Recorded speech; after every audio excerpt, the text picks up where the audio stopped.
And I want to hear from you on the answer to the UK's energy bill crisis. Now, it's an energy bill crisis, really.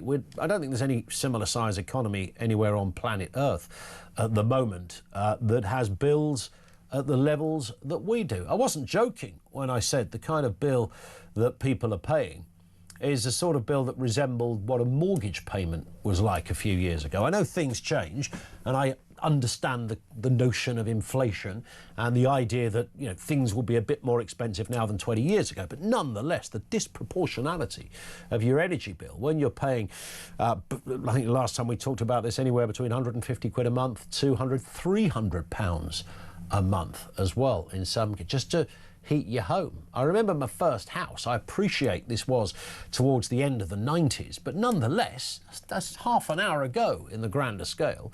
I had a standing order with the electricity company for 20 quid and one with the gas company for 20 quid. And that saw me right for years. I don't think it ever went up in the time I lived in that house. It was just what it was, 40 quid a month, covered both. What the hell happened? Well, we know what's happened recently. Ed Miliband came along and mucked it all up. First of all, he said, hey, it's all going to be cheaper under us. You're going to be paying diddly, Frank. In fact, I'll give you 300 quid. We're going to make sure your bills are £300 cheaper. And now we know they're actually going to be more expensive. Your typical bill in this country on an annual basis, £1,755. Well over 100 quid a month just to heat your house and put the kettle on. Good Lord. Now we understand, just to compound, I don't even know if it's a mystery, frankly, we now understand that some of this is actually down to not just Ed Miliband himself, but the net zero policy that he's implementing. 0344 499 1000 if you want a word on that, because we now know that the regulator Ofgem said policy costs imposed by the Energy Secretary have contributed to the price cap rising at double the rate forecast. Households will pay more. This is the best bit. I mean, you can't make this whole guff up. Households will pay more to switch off wind turbines at times when they're generating too much power, as well as funding gas plants to step in when the wind is not blowing. I mean, what is it, blowing too much? Not at all. What the hell's going on? Do we chop the windmills down and say, I'll tell you what, can we just go back to running it like we kind of used to? We've got a squillion years worth of energy still left in the ground. Is that not the best way to do this? I'm all for an alternative source of energy if, number one, it works as efficiently as to what we've had before, but number two, that it's going to cost less than we had before. You don't invent something and say, oh, this is progress. Well, it's not progress if you're asking people to part with extra amounts of cash, bills going up by another 35 quid. That's double what they thought they were going to be. Households paying more, and of course Labour pledged to slash energy bills by 300 quid. Remember that during the general election campaign? They kept saying this. They kept saying it for about a week. And they said it a lot. There's some great montages out there of Ed saying it, Rachel saying it, and of course Sir Keir saying it as well. They loved wheeling it out. Your energy bills will be £300 cheaper. It was said at the same time as we won't cut, you know, winter fuel benefits for old people, and there'll be no increase in council tax. Oh, and farmers can sleep easy at night. It was at that time. And then it all went to mush. No one who was watching closely believed any of this old guff. But they kept saying it until they realised they probably couldn't keep to it. And then they didn't mention it again.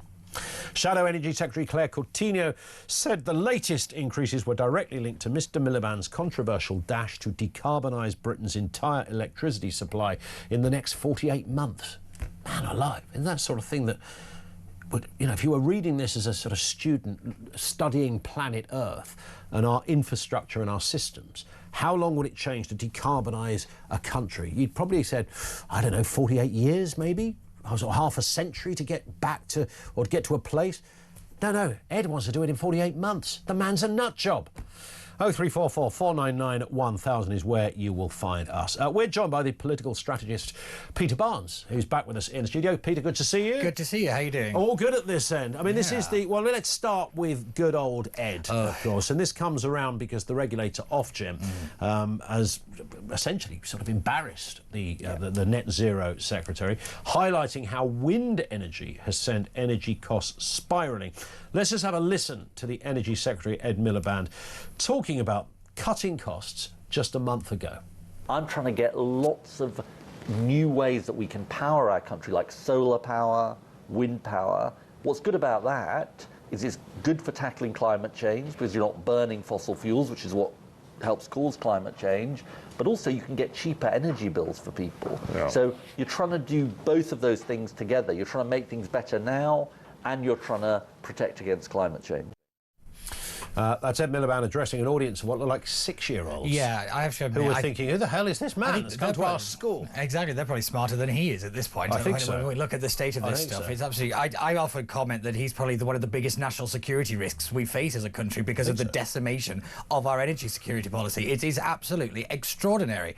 You know, I always find it funny that we have a cap and it just keeps going up. Yes. That has never made an ounce of sense to me. Can we just lose the word cap? Yeah. Because every time I hear it, I'm misled into believing that the cap is something that instinctively we reach for to describe something that's going to stop something going up. Yeah, it doesn't make any sense. When it was brought in, it was just an election kind of gift off. You know, it was a silly little policy. But, you know, again, these things that they get stuck with governments because nobody wants to get rid of them because you then get all the negative bits. But I have to admit, when we look at the net zero policy, it has always been this kind of run hell for leather and just keep going, whatever happens.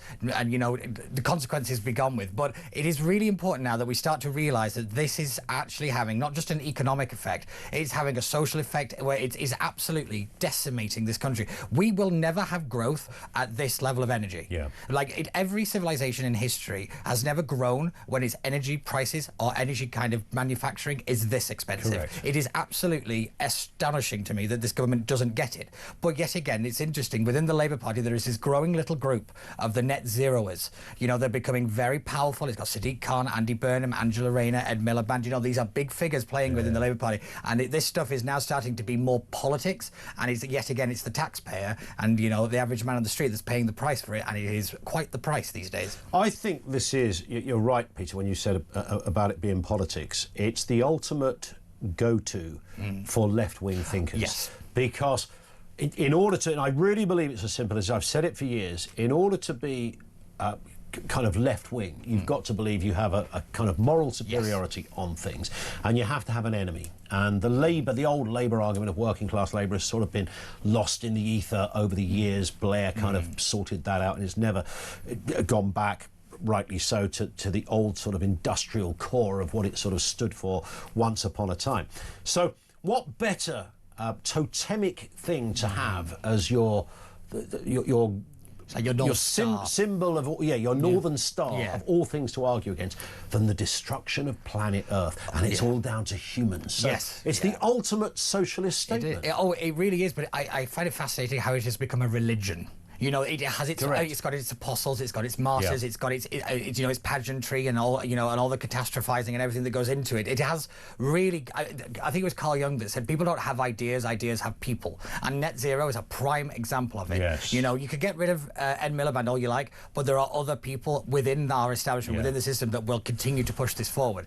You know, we can't just keep blaming one person because we have a tendency to do this, and net zero is a prime example of simple solutions to complex problems, and we have to stop doing that. But I will say that, you know, the Conservatives did bring in a lot of this net zero stuff, but Boris Johnson loved it. Oh, I tell you now, the green agenda under Boris Johnson was the downfall of the Conservatives. I do not understand this dogma that they thought that everybody would love them if they all suddenly started planting trees everywhere and all that kind of stuff. It is ridiculous. They confused people's concern for environmental kind of protection with net zero.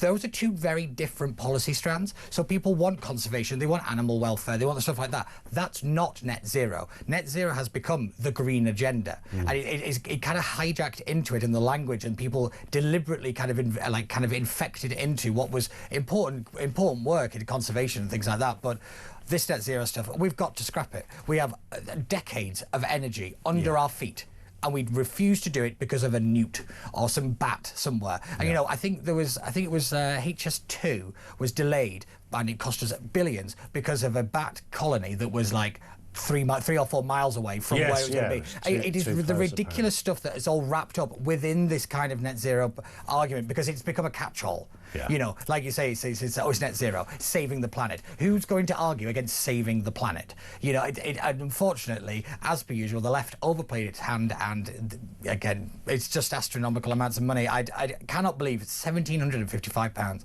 the average. It's the average bill. Yeah. And I mean, for many people getting in touch with us, you know, theirs is much more than that. Yeah. I was talking to somebody who's building a house, and they had the planning people round from the local council. Oh, God. And the house is very sort of fairly subtle house. It's kind of just replacing the one that was already there, which was dilapidated and, you know, ready to go.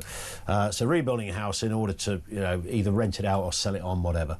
And the woman came around from the council, and she whipped out a big old tape measure. You know those sporting tape measures that used to be on a big spool? Oh, yeah. You know, where they've measured long jumps and things like that. Yeah. Well, one of these things, and she's going around the guy, and he's thinking, well, why is she measuring the borders, and what's she doing there?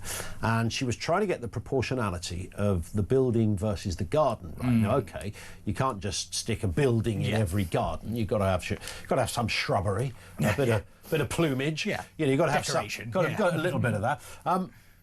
But actually, what she told him was, if it didn't reach the criteria, he said, well, what do I do then?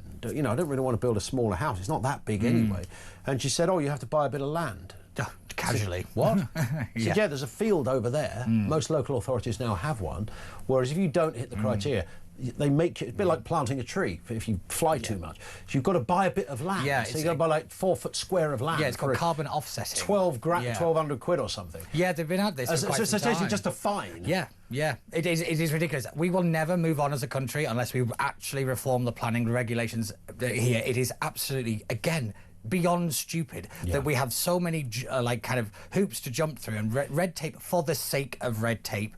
It is the noose around this country's neck is the planning system, because a lot of this stuff is slowed down, as you said about improving the grid, because the grid is terrible. It is falling apart. Let's not forget, not too long ago we were very, very close to blackouts, and we had the threat of rolling blackouts at one point, if we remember. But you know, we can't build anything because of the regulations, and then because of, you know, local protests that don't want pylons everywhere, and you know, it is an absolute mess, and it is all of each party's own making. You know, nobody is serious on this issue, and you know, you can be against net zero all you like, but you've got to start coming to the table with how we're going to fix this now, because I'm getting a little sick and tired of pointing at things and going, that's terrible. Great, we can all do that. You know, you want to be the leaders of the country, fix something. Yeah, and Ed Miliband is a Maliband. That's something, yeah, that's right. There you go. Ed Miliband, him, the chief wizard of the archdeacon of this entire project. And of course, if you challenge on this, then these people are quite relaxed about the challenge, because you go, you know, oh, it's going to cost me, you know, £2,000 a year to heat my house, and they say, but the planet's dying. Yeah. So it's almost like they're constantly punching up. They're constantly, the catch-all answer is, so what's more important? Yeah, exactly. You know, the fact you've got to turn a radiator off, or saving the planet. The favourite is always, but you think of the world you're leaving for your kids. That kind of won't somebody think of the children narrative? Do you know, was it Ronald Reagan that says one of the most dangerous phrases is, I'm from the government and here to help? Won't somebody think of the children is equally as dangerous as politics. It's up there as well, isn't it? Yeah, because we saw it with the Online Safety Act as well. It's this kind of catch-all stuff that the left employs to shut down a debate. Completely. Peter Barnes is with us. We're looking at the big stories of the day.